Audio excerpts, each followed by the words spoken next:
Hello everyone and welcome. Today we are joined by Luke Anthony. So Luke is a physiotherapist and he's also clinical director at Go Perform. So Luke, thank you for squeezing me in today between patients. No problem. Nice to be on. Yeah, great. So whereabouts are you from, Luke, originally? So I grew up, I was actually born in Africa, in Zambia, but we moved across when I was very young. Grew up in Essex. I left school at 18, did my A-levels, went straight to university, studied physiotherapy at King's College in London. It was a 4-year degree course at that stage. And then having qualified from there, I worked at the Royal London Hospital, did my rotations, junior rotations there. So I spent just over 2 years working through the various departments in East London. Which was great, actually. It's really very lucky to have that sort of background, work with some excellent clinicians, and you learn a lot through all the rotations on each of those. So that gave me a sort of good starting point. And then I was sort of fortunate that a job came up at Watford at the football club, and sort of went into there. So this is a long time ago. This is back in 1998. And so at that time it's a much smaller medical department, myself and another physio working sort of across with all the professionals, first team, reserve team as it was then, some of the senior academy players, and it was just a really good experience for me at that stage. I worked with a really good physio, had good people around us that I could learn from, and it was sort of a bit in at the deep end because I had a little bit of part-time experience of doing some volunteer work, went to Charlton and some clubs like that, but you're sort of straight into it. And it was a really good club to work with, good players. We had a bit of success at the time, got promoted to the Premier League in sort of that first year.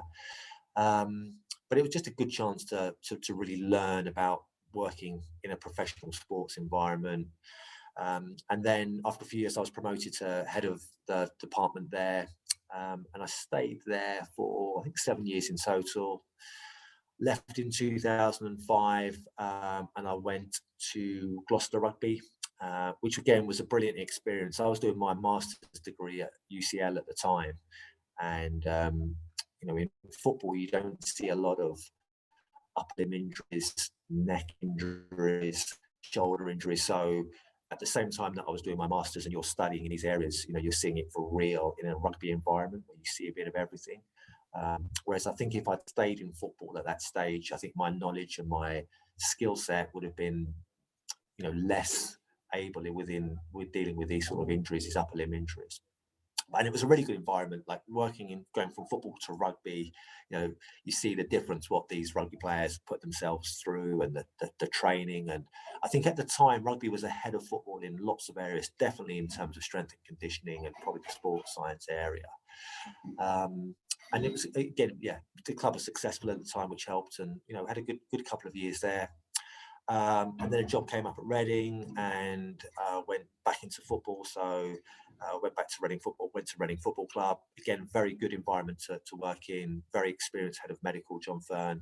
And we had a really nice department, could really learn and continue your career there.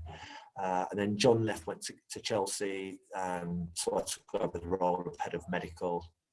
Which then sort of provides some new challenges from a management point of view.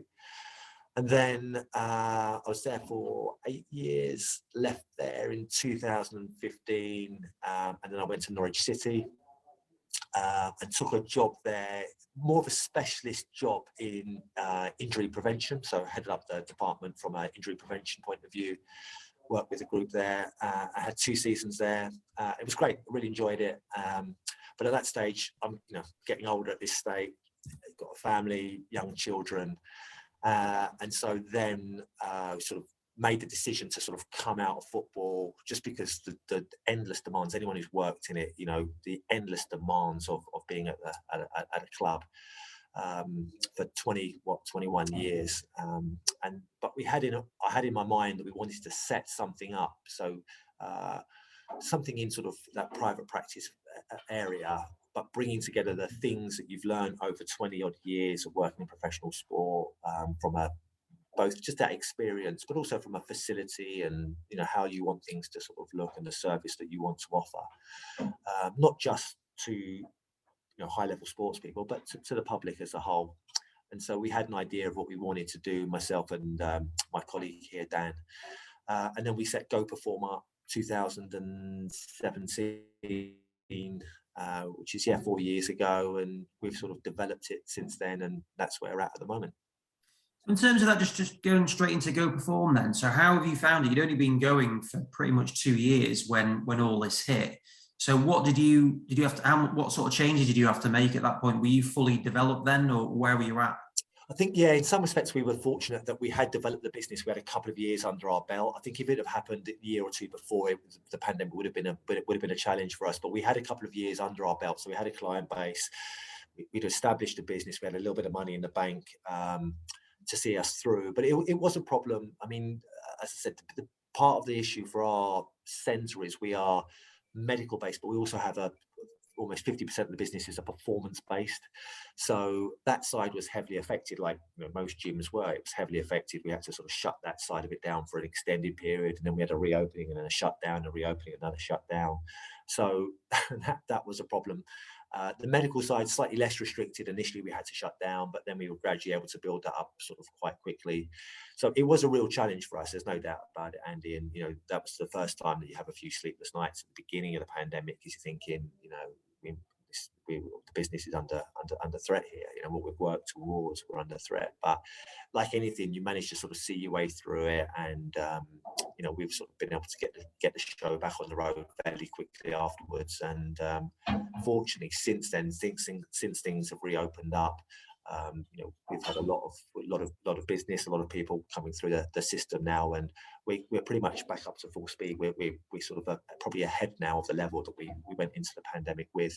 So we're sort of up to full speed on that side of it. So it's good. Yeah, great.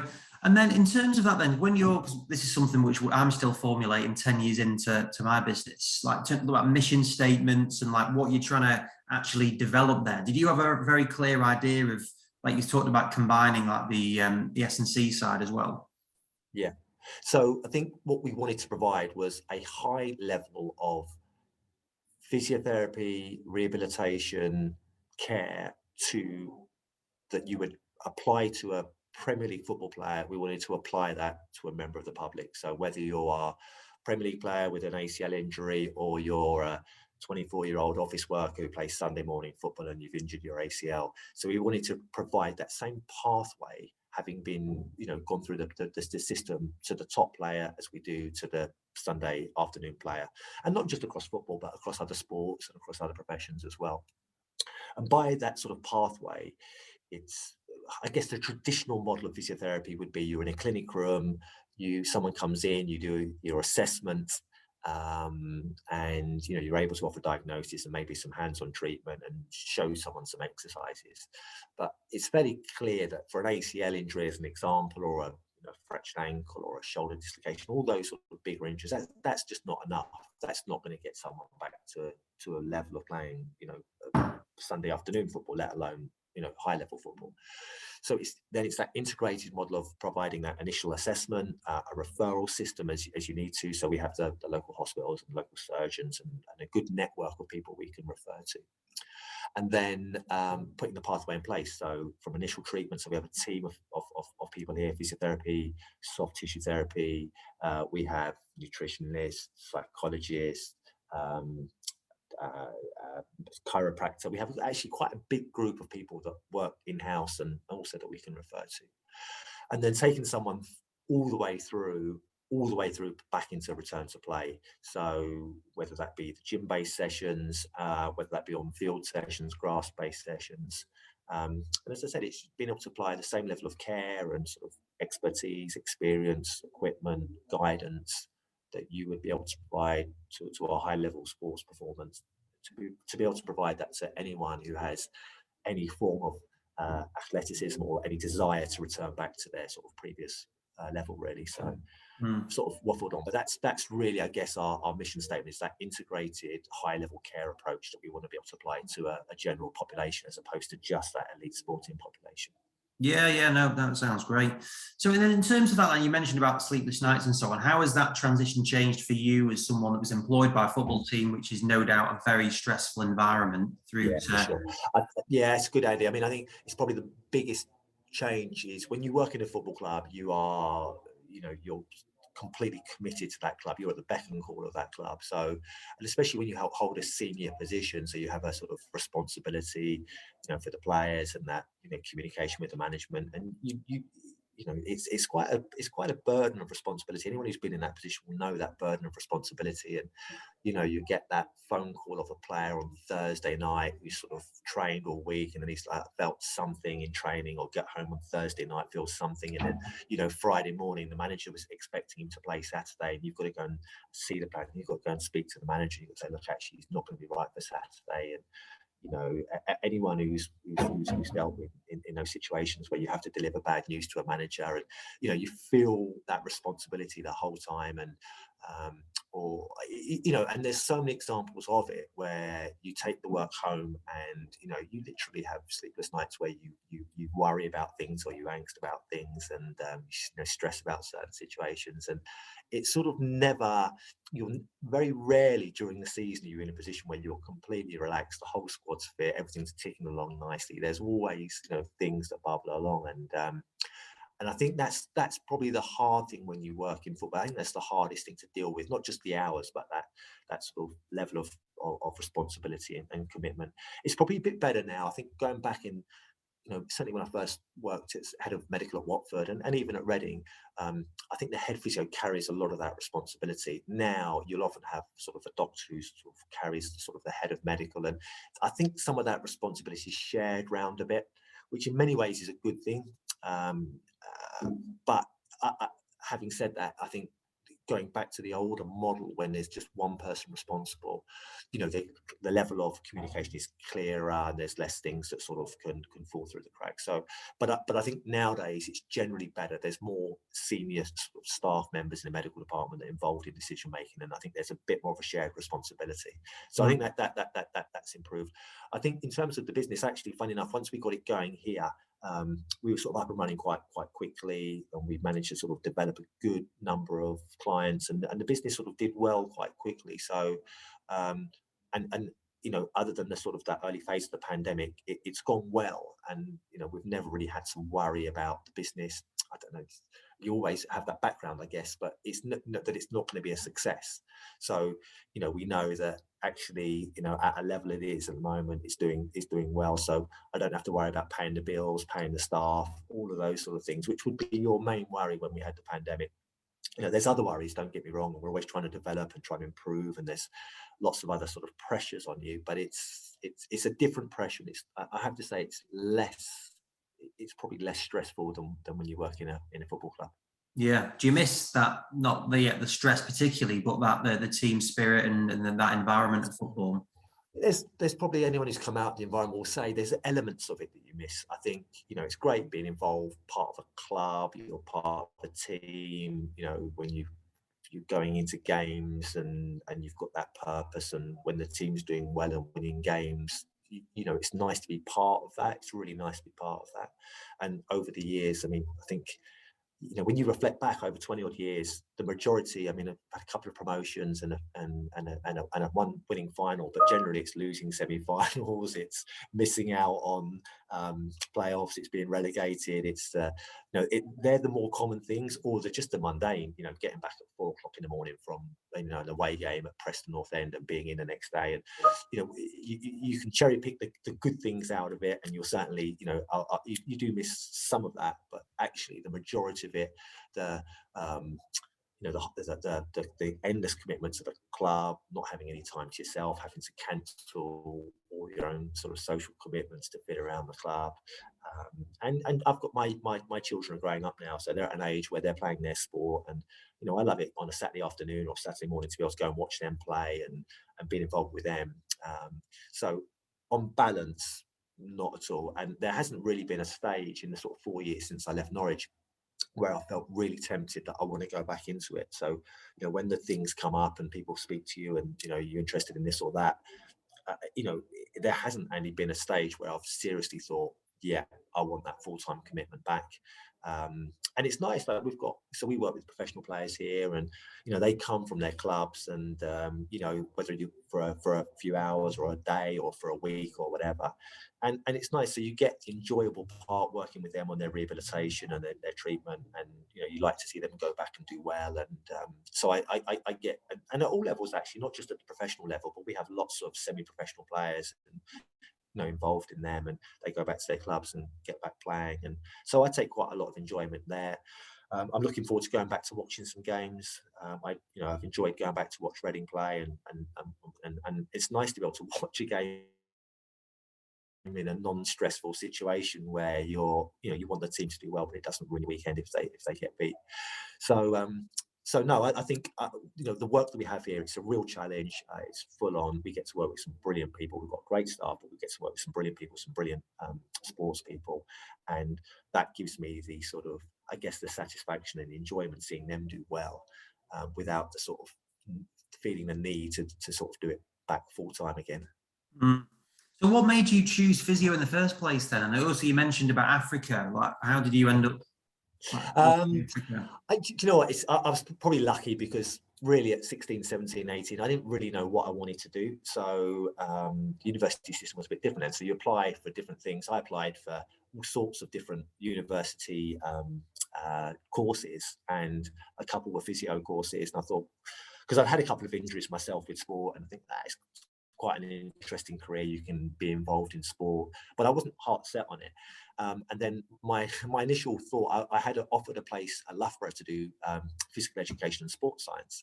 And so I thought that would be good. I can continue playing sport. Loughborough, a great place to go to at that stage.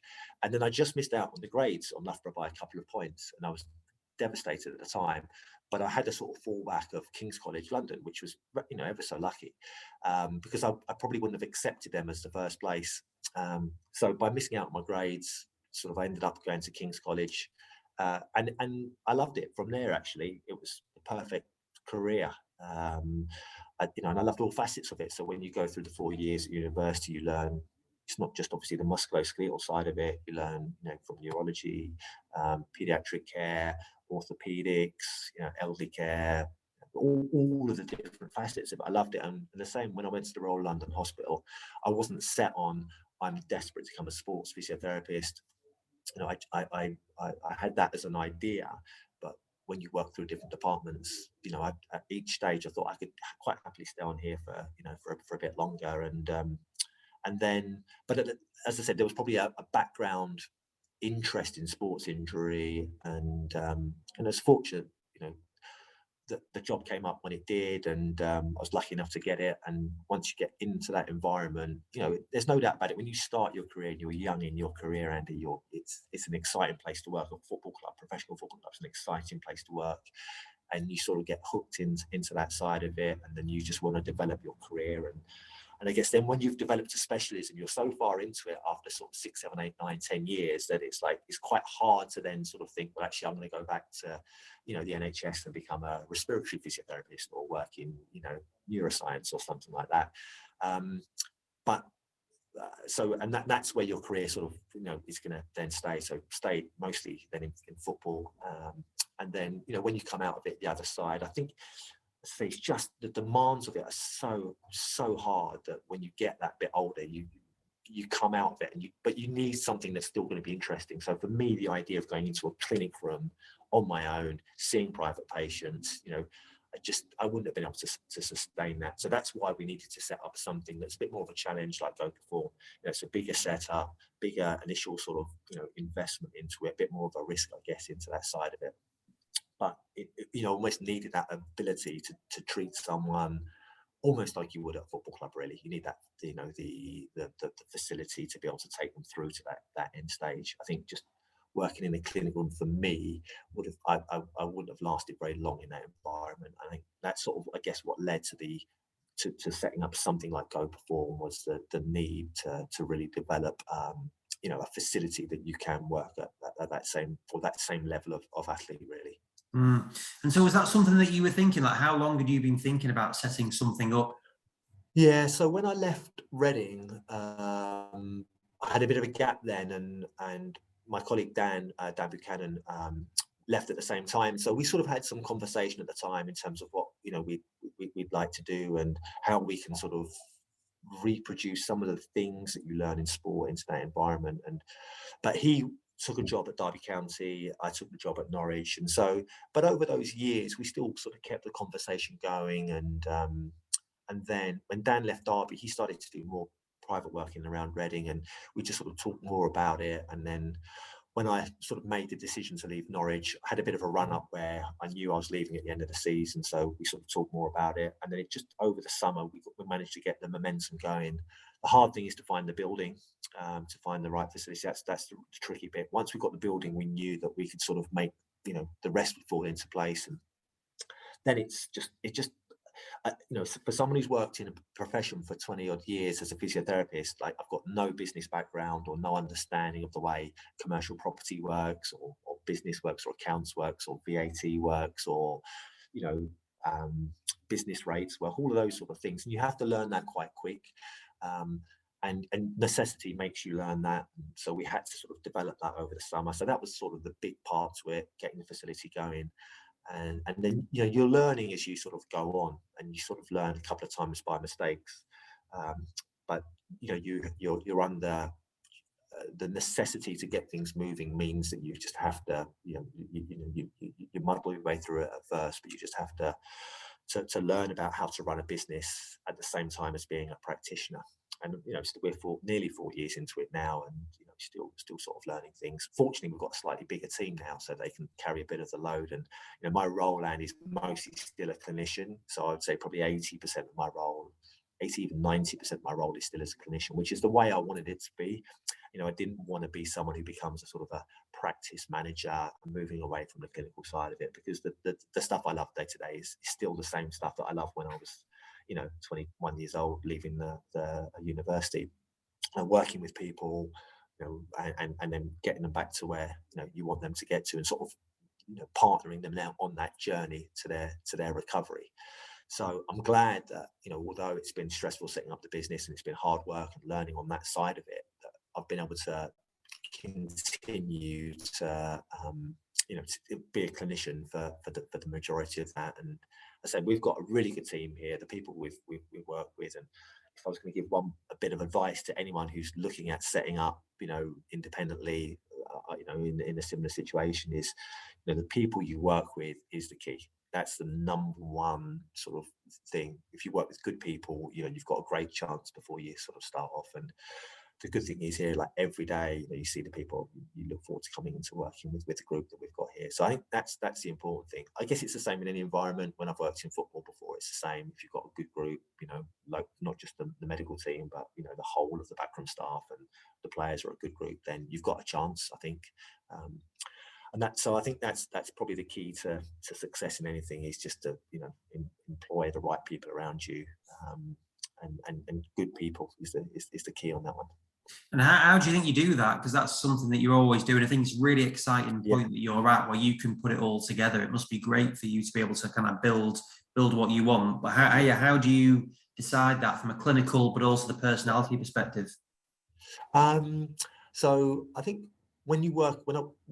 as a sort of head of medical over the years, you have to employ people. So I've been involved in the employment process for other physio staff and medical staff. And then we've taken interns in as well over the years. And I think you just sort of, I don't know, actually, it's hard to be objective about it and just to say you're looking for a certain sort of skill set. I think it's just a combination of things. So I think someone who's got, and mostly on their CV, some experience or some level of competency for what you want them to do. I think that's a sort of given, I guess. And then it's just trying to find that personality, someone who you feel will be that good fit. And it depends on where they're at in their process. So when you were employing an intern, you want that personality, that is enthusiasm is probably the number one skill that's going to sustain them through a year when it's hard work for them. And you'll explain to them that you're not obviously doing this for the money, but you're doing this for the opportunity. And with the I was really proud of the fact that I think 5 interns that we had through Reading, all of them went from being probably unemployable to all working in the industry.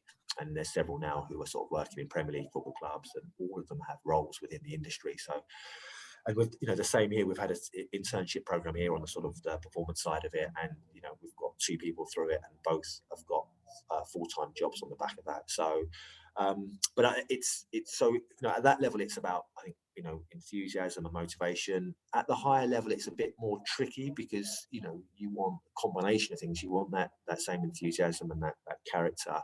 You want someone who's going to be a team player, but you also want someone who's going to have some fresh ideas and going to be able to bring stuff to the table. And it's that, when we say it's like that healthy challenge. So someone who can sort of challenge you on something and bring something new to it. But I guess at the same time, not being too prickly and spiky that, it creates that sort of tension. So, so it's a difficult one. I think, you get a feel when you've got someone in front of you, you sort of get a feel for it. And as I said, been lucky when, people I've recruited, through my years in football have all turned out to be, good appointments that, completely stand by any of the ones that we've had before. And I think it's the same here at before. We've gone from a team of sort of 4 of us, initial team, full-time. So I think we've got 14 of us now. So not all full-time, but 14 people who are employed at the centre, plus people on the edge of that as well. So, but all good people. And as I said, it's difficult to define it. It's difficult to be objective about it. But you sort of get a feel for it once you've got the character in. And so far we've been lucky on that one. No, it's great. No, it's really good to hear you've expanded so quickly. That's really exciting.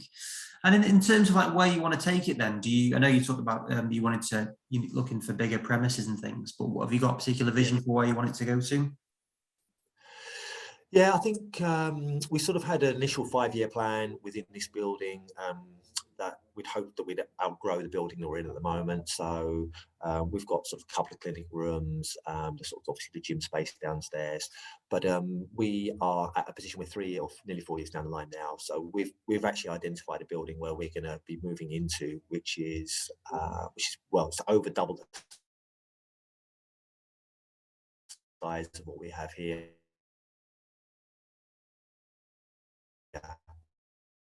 So it'll have extra treatment rooms. It'll have pretty much double the gym space as when the actual gym, where we can do some much more of the sort of the functional rehabilitation, and just the operation being bigger area, more staff, certainly for the next sort of few years, and then.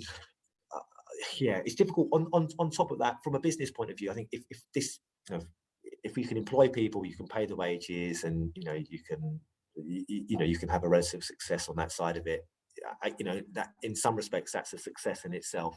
So where that endpoint is to develop, I guess, more than just the success of a business, but a reputation. So for Go Perform to have that reputation as being something where, a bit like we said with our mission statement, that we can provide high level of medical care, physiotherapy care, sort of rehabilitation, whether you are, a high level athlete or someone sort of, at a low level, and be able to just, upscale on that. And if we can sort of develop and have more than one centre and things like that in the future, then great.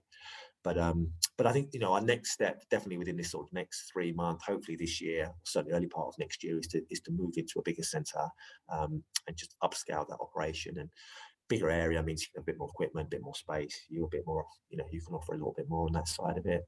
And then we'll see from there, really. No, sounds great. Who would you say has been like influential within your career then? Crikey, that's a good question. So I think, when you go back to the beginning, when you're at university, you meet, well, in fact, even before that, when you're at school, there's so many good people, so many good teachers that I can think of who taught me various subjects, sports teachers. And then, that stimulates your sort of interest in, for example, how the human body works. And that was part of me getting into physiotherapy.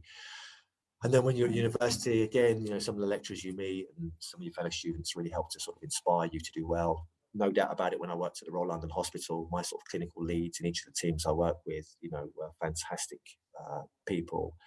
When I then worked at worked at Watford, I had a really good head physio I worked with, but I also had a number of physios that I kept connected with from my NHS days, who I could rely on for help, and I'd take players to see them, and they were able to sort of mentor me through those early parts of your career.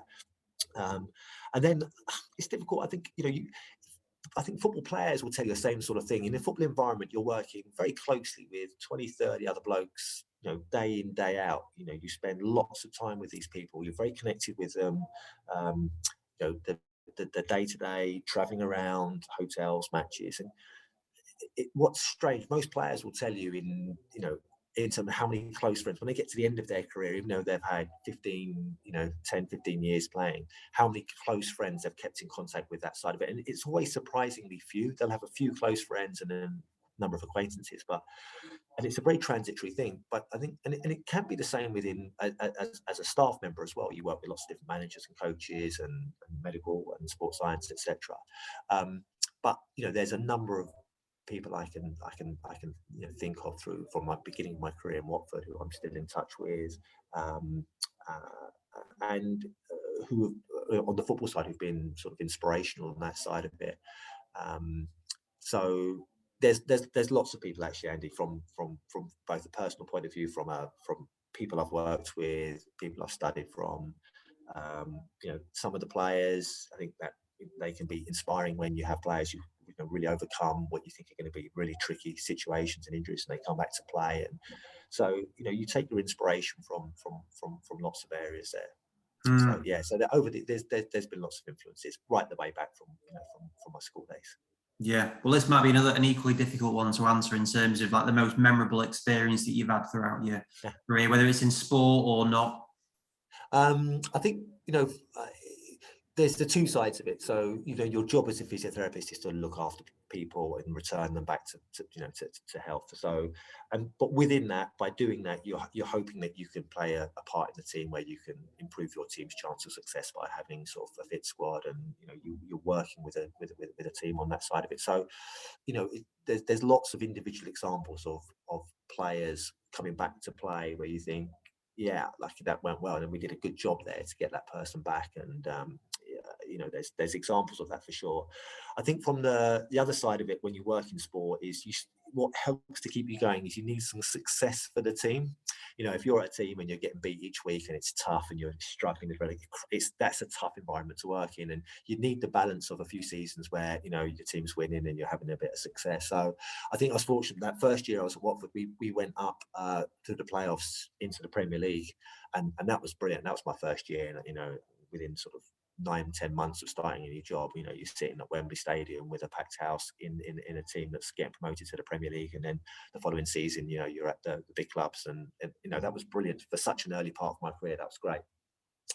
I think probably my most enjoyable year was the year we went up with Reading, so 2012 season, when we won the championship, and that was great. It was one of those sort of environments where everything clicks. You've got a really good group of players, good group of management, good group of staff, and it was a really enjoyable group to be around, and to have that success, and then to get over the line, to get promoted, to win the championship, fantastic. That was a really good thing. We won a European trophy when I was at Gloucester, and to win, a final there was great as well. So great to win a cup final and to be part of that, the celebrations of that. So, and there's lots of other good games where you can remember a good game, a good away win, or something special along the way. But as I say, it's funny, for 20 odd years in it, actually those high points are quite few and far between. You've got to do a lot of work to sort of stumble onto one of those. There's probably a lot more of the tough days in between those ones. But I think probably that season, the season we won the league at Reading in 2012 was probably my favourite part of my career from that point of view. Was Steve Palmer at Watford when you were there then? He was. Yeah, no. So he was. So he was a player when I was there in '98. He was a player. He's a good guy, Steve. Obviously very intelligent. He was a Cambridge graduate, and he was different to the sort of group of players you traditionally have at a club. But he's good. I really liked him. A brilliant professional. He loved his cricket. He was a former cricket player as well, and so we got on really well. But really good professional. And I think at that age, I mean, I would have been 23 23, 24 when I started at Watford. And so, you're young, you're really young. Most of the players are older than you, and some of them are sort of 10, 12 years older than you, with a load more experience. And then, you have that responsibility of trying to assess their injury and tell them things, what they need to do to get fit. And you're thinking, well, sometimes who am I to tell someone who's 12 years more experienced than, older than me, to, who's a professional in their environment. But someone like, they had a really good group of senior players at Watford at the time, and he was one of them, and he was great. And having those players actually around as a young physio really helps, because it's just sort of, they give you that sort of,